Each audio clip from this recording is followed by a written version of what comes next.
1.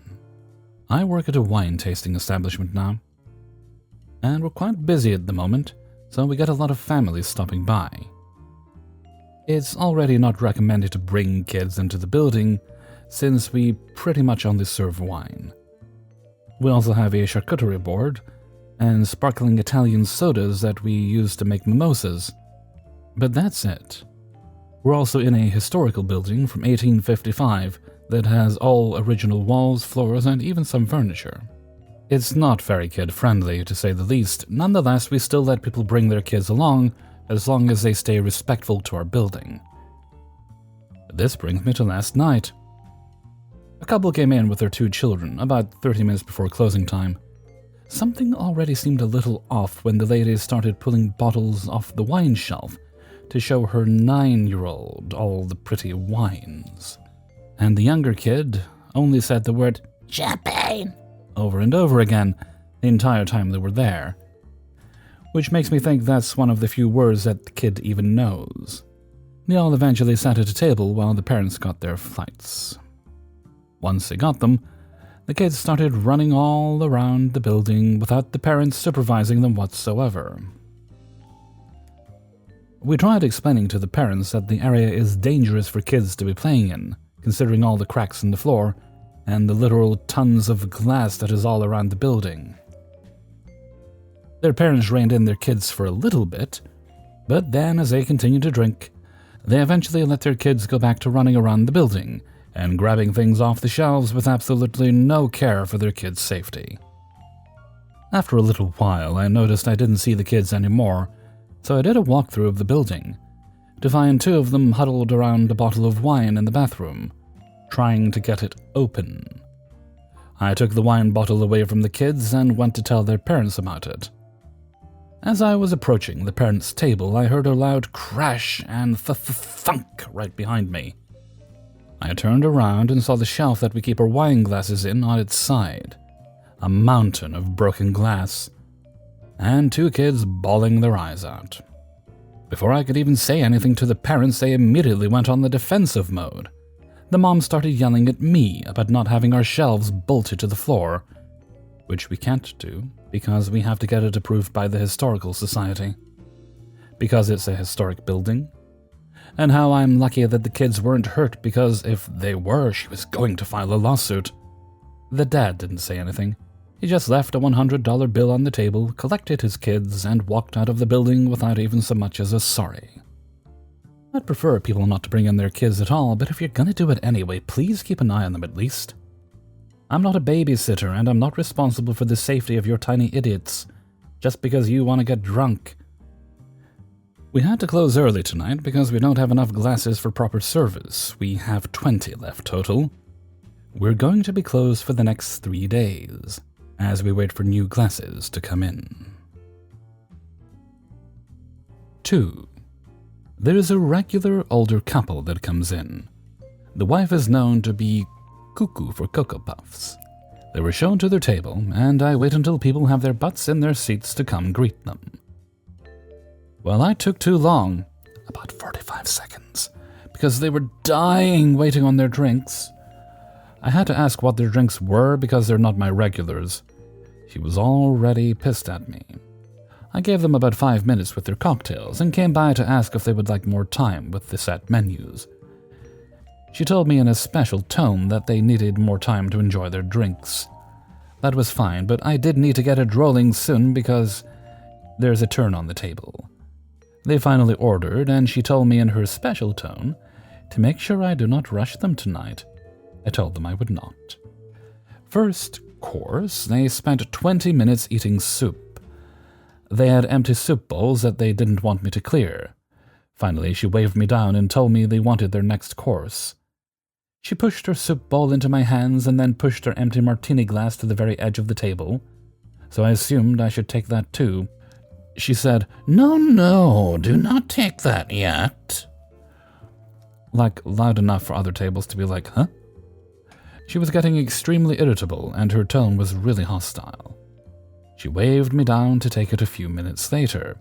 They did not want to be offered any more to drink, and as I was walking away, she started talking shit about me. in plain voice where I could hear a couple of tables over, and she said, "She's so strange. Why is she acting so uncomfortable, like she's afraid?" I tried to ignore it and walked faster. The second course was another 20 minutes. They barely touched the salads, and I asked twice how was it, if they were enjoying everything. Finally asked if I could take the plates, when they had their plates pushed away. "No, you certainly may not." Every time I left the table, I heard her talking about me like, "What is wrong with that girl? Is she new?" Blah, blah, blah. Several minutes later, I heard her direct her husband to wave me down because she was done speaking with me herself. He asked me to take their plates away, and they needed their next course to hurry up because they've been waiting a while. The same people who did not want to be rushed. I asked if I could box their salads. He said, "No, we really just want the main course." I immediately brought them their intermezzo that comes out right before the main course, and they both got upset. He said, "I said next course, please. We've been here a little too long." I told him it's on the way. I got it to them real quick, and she had something to say about the presentation. She had never seen lobster presented like that, and I just didn't have time for it. I have 5 other tables. Same deal with the main course. They didn't want to give it up, and then waved me down, and she was fuming. She said something like, "Beyond ridiculous." I asked if everything was okay. She rolled her eyes at me and said, "No, not everything is okay. Some things are fine, but other things are not okay." Her husband said, "Do me a favor, box the rest of this, and we need the dessert yesterday." I said, "Okay, I'll go do that." At this point, I was kind of shaking at the way they were talking to me, and the fact that I heard some of her comments about me throughout the night. I might be low intelligence, I'm not a good waitress, I behave too awkwardly, I'm sloppy, the owner's hiring standards have gone down, etc. I didn't say another word to them after that. When I left the room, the food runner overheard them talking, and this lady was saying things about me that caused the food runner to approach our manager to speak with them. The manager dropped the check and their leftovers and desserts. All my other co-workers who are familiar with me were saying they were a weird couple, but that was over the top rude tonight. The food runner wouldn't tell me what she heard them say. Apparently they talked to the manager and they told her I had no sense of urgency and I needed some pep in my step, and it seemed like I had no idea what was going on around me. The manager told me it was baseless BS. Having people on my side didn't matter though. I'm not a crier, but I did cry 2 little tears during the V-Day shift and several after I got home. I think what really got to me is the bartender who usually serves them told me I should forget it as quickly as they do because they won't remember who I am or that they treated me like shit the next time they come in. I don't think I'll forget. I'll never serve them again. 3. Last night I, female and 20, worked Valentine's Day from 1 to 10:30. It wasn't too bad as not many parties were expected, only a lot of 2-tops. But one table put the biggest smile on my face and made my whole week.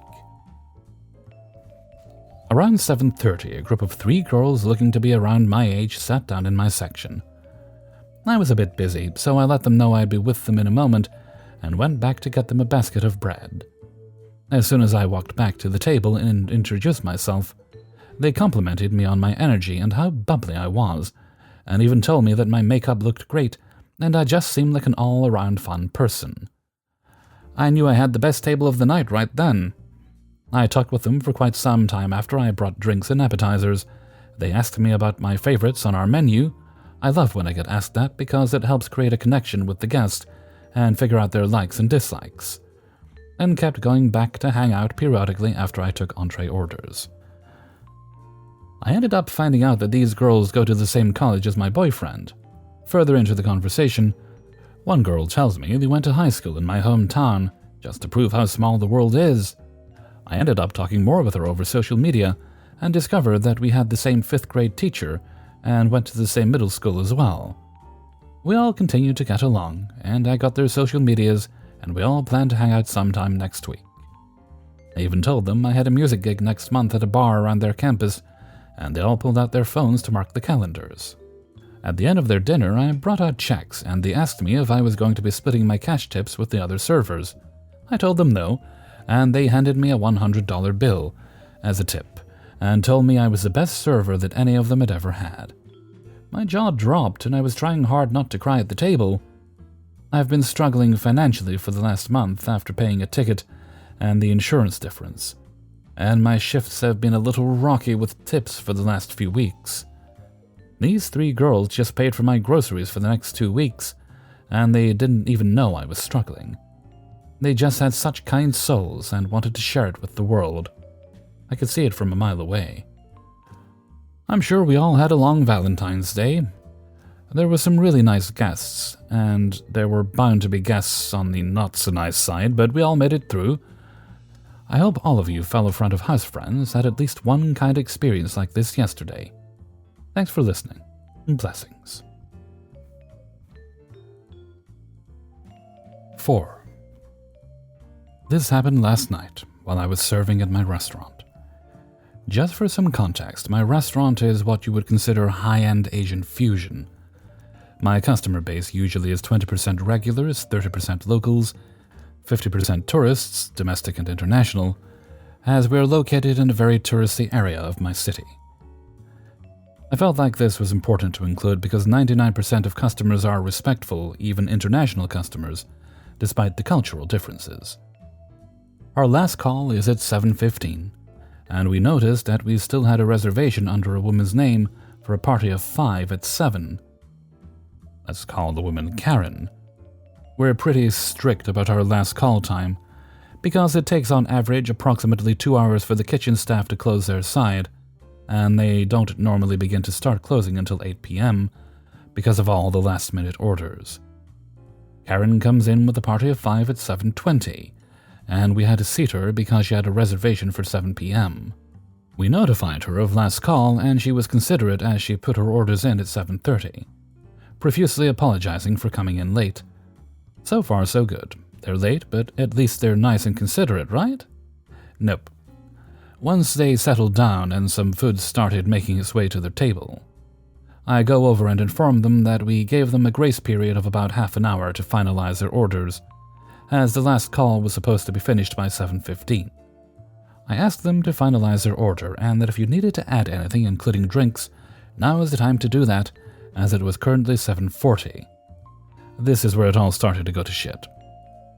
They asked for a menu and to give them another 10 minutes. I asked my manager and he said it was okay.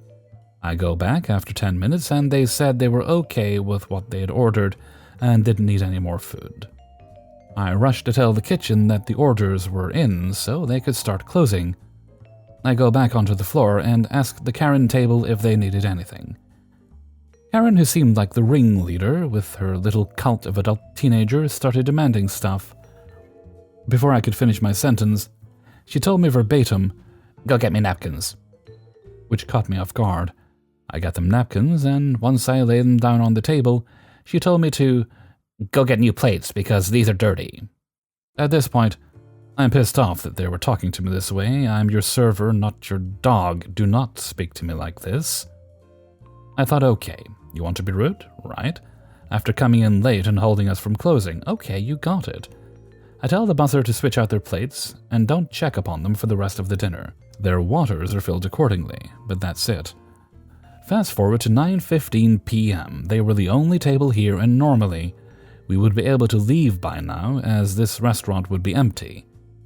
Karen and her table were drinking sake and chatting, as if they were long-lost friends catching up while drinking coffee. I walk over and ask them if they needed anything. They asked me if they could place an order in for dessert.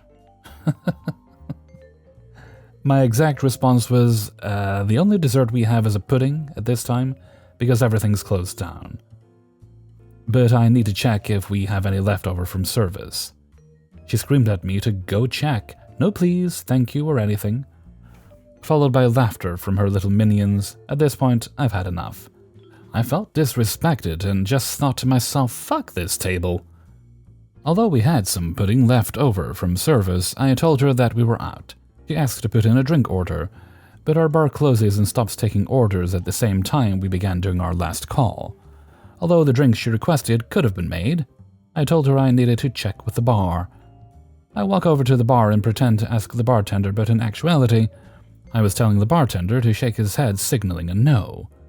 I did this on purpose, as their table was in direct view of the bar, so I ensured that they saw him shake his head. I walk back and inform them that the bar is closed and they can't make the drink. She responded with, "Come on, you should have checked with us before." "I'm trying to entertain guests here." I literally did. I bit my tongue, apologized, and dropped their tab. They asked where they can get dessert around here, and I told them there was an ice cream shop 10 minutes away by Uber. That said ice cream shop was in fact closed already, but again, fuck 'em. Karen told me she's local and lives by the ice cream shop. I said nice and walked away. The fact that she was a local being a total bitch is embarrassing and shameful. Tourists who may have totally foreign values than us are very respectful. Why are you not? Moral of this story, be nice and respectful to your server. It takes little effort, and most of us are willing to go above and beyond to cater to your needs if you're respectful to us. Also, fuck you, Karen, if you're listening to this and put 2 and 2 together with your 2 brain cells and your peanut-sized brain. Double fuck you and your posse of minions. Get your gratitude checked and get off your high horse. P.S. Our kitchen staff left at 10:30 p.m. and I don't even want to know what time the waitstaff left, because I left at 9:30 p.m. and bitch Karen was still there. 5. I have over 20 years of experience working in every kind of restaurant, and have some advice and warnings for those thinking of a career or trying to move up in the industry. I started at Ruby Tuesdays at 19. The money was great, but I loved the lifestyle. We partied every night and worked every day. I did this for about 4 years until I was fired. Why was I fired? New management came in and cleaned house. About 10 of us were let go for bullshit reasons. This was a wake-up call. I realized servers could be fired at any time for any reason. I was devastated. Luckily, I found another job relatively quickly. Longhorn Steakhouse. This job was less fun, but the money was about 15 to 20% better. I decided to learn what it takes to work in fine dining and make as much money as possible. I talked with management about moving to a high-end restaurant in the same company, the Capitol Grill. They promised me if my sales were up and I was studying food and wine, they would transfer me. For the next year and a half, I studied and became the lead server. A friend of mine who was in upper management of Longhorn had informed me they don't transfer servers, and I never had a shot even though my store managers promised me they would. Again, I was devastated. One Friday night, one of my managers pulled me into the office to yell at me about a secret shopper. I did everything right but did not upsell cheese fries. She was going off. I was in shock. I knew my sales were much higher than everyone's, and at this point, I had 4 tables that needed my attention. I had had enough. Longhorn was never going to promote me, and by this point, I knew how easy it was to get another job. She asked me how I was going to rectify the issue, as if I had committed some unforgivable sin. I told her I wasn't and immediately quit. Now she was in shock. She knew I was her strongest server and tried to backtrack. I had never quit a job before and it felt good. I went to the floor, asked my tables to cash out, and let them know what had just happened. All my tables did, and way overtipped me. At this point, the manager was fuming and said I would never work in the industry again. At this point, I decided it was time to apply to some fine dining restaurants. My first choice was the best restaurant in the area, Sky. They were trendy and had actual chefs and a crazy wine list. I got an interview, and the GM first asked me if I had experience in fine dining. I told him no, but I had been studying food and wine for the last year and a half, and I promised I would work hard and do what it took to prove myself. So he took a chance with me. Within a year, I was the head server. My PPA, per person average, was higher than anyone. Management loved me, and so did the owner. I took this job very seriously. I had regulars that were worth millions, if not billions of dollars. I had worked at Sky for several years, making more money than I ever had. Then our GM leaves and 2 managers get transferred to sister restaurants. We get a new GM, and he brings in his friends to manage and starts to clean house. Several servers were let go for no reason. I fear I might be fired too. The new servers he brought in were horrible. They were sloppy and lazy, and their PPA was the lowest. Yet they were given bigger sections and better shifts. This upset everyone, myself included. One night after my shift, I tried and calmly talked with the new GM about how this affected our money and asked if there was a fair way to schedule. He exploded on me. I was shocked. I profusely apologized. I meant no disrespect, but he had heard enough and fired me on the spot. Again, I was devastated. 2 days passed and the restaurant owner called me up, apologizing. He wanted me to return. I told him what had happened, how the GM spoke to me, and how he was cutting our shifts to make room for his friends. I asked the owner to look at the numbers and asked him who he would rather have representing his company. The owner agreed he would rather have me than the questionable new hires. I explained this situation had left a bad taste in my mouth, and I wasn't sure I wanted to return. He offered me $15 an hour plus the tips I would make if I returned, instead of the standard $5 server wage. I decided to accept and returned to work a few days later.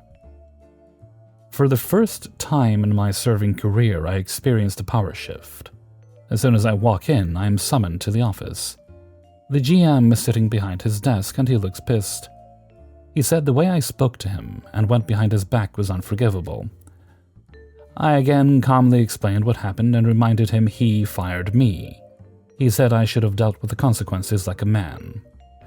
He said some things would be changing, my shift would be cut, and I would be put on a trial to see if I could come back. I cut him off and said, no, I won't. I will work my regular schedule with a fair section. If he doesn't like it, he can talk to his boss, the owner. I thought the guy was going to start swinging. I have never seen someone so angry. He screams at me to get out of his office. I start taking tables and working my shift, and the GM comes on the floor while I'm at a table and pulls me by the arm to go to the office. This shocks the guest and me. The owner is in the GM's chair, and I sit next to the GM. The GM immediately starts laying into me. I'm a colossal problem. I calmly explained I had guests I was taking care of at the moment and asked if it would be possible to continue this conversation once my section was empty. The GM said no. The owner disagrees and says yes, we would talk after your shift. As I'm working my shift, I see every manager and chef go into the office to talk with the owner. They talked for a while. Once my section was empty, I knocked on the door and said I was ready to talk whenever they were. I change out of my uniform and am summoned to come back to the office. I'm sure I'll be let go for some random reason.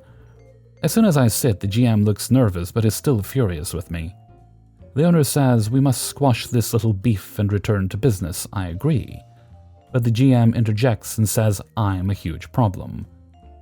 The owner says he has talked with everyone, and no one has a problem with me. He says my sales are the highest and has no guest complaints. The GM then went on about how I questioned his authority. I calmly explained if I couldn't make money here, I couldn't work here. We had already lost 3 strong servers the last month due to them quitting, and he had fired a few other people. The owner had heard enough. He told the GM to give me whatever shifts I wanted and change his attitude. I was told I could leave and close the door. As I left, I could hear the owner screaming at the GM that he should fire him. I went home, but another server told me they were in the office for an hour and the owner was going off. The next couple of months were rocky. The GM wouldn't even look at me. One day, I heard the GM and the new servers were fired. They were all stealing. About a year later, I left on good terms due to moving. I got another fine dining job and studied under a master sommelier and James Beard award-winning chefs. Unfortunately, that restaurant closed, and I'm now at another fine dining job. It's a good company, and the money is excellent. I get whatever hours I want, and I'm respected. I hope my story saves you some time and aggravation. I will list some bullet points below so that I can help you. 1. If you know you will serve for a few years, apply to fine dining restaurants. Even if you don't think you're qualified, the difference in money is enormous. 2. Stay away from hard drugs. I have witnessed many servers go down that path, which always ends badly. 3. Management will almost always try to take advantage of you. They will throw you under the bus in a second if it makes them look good.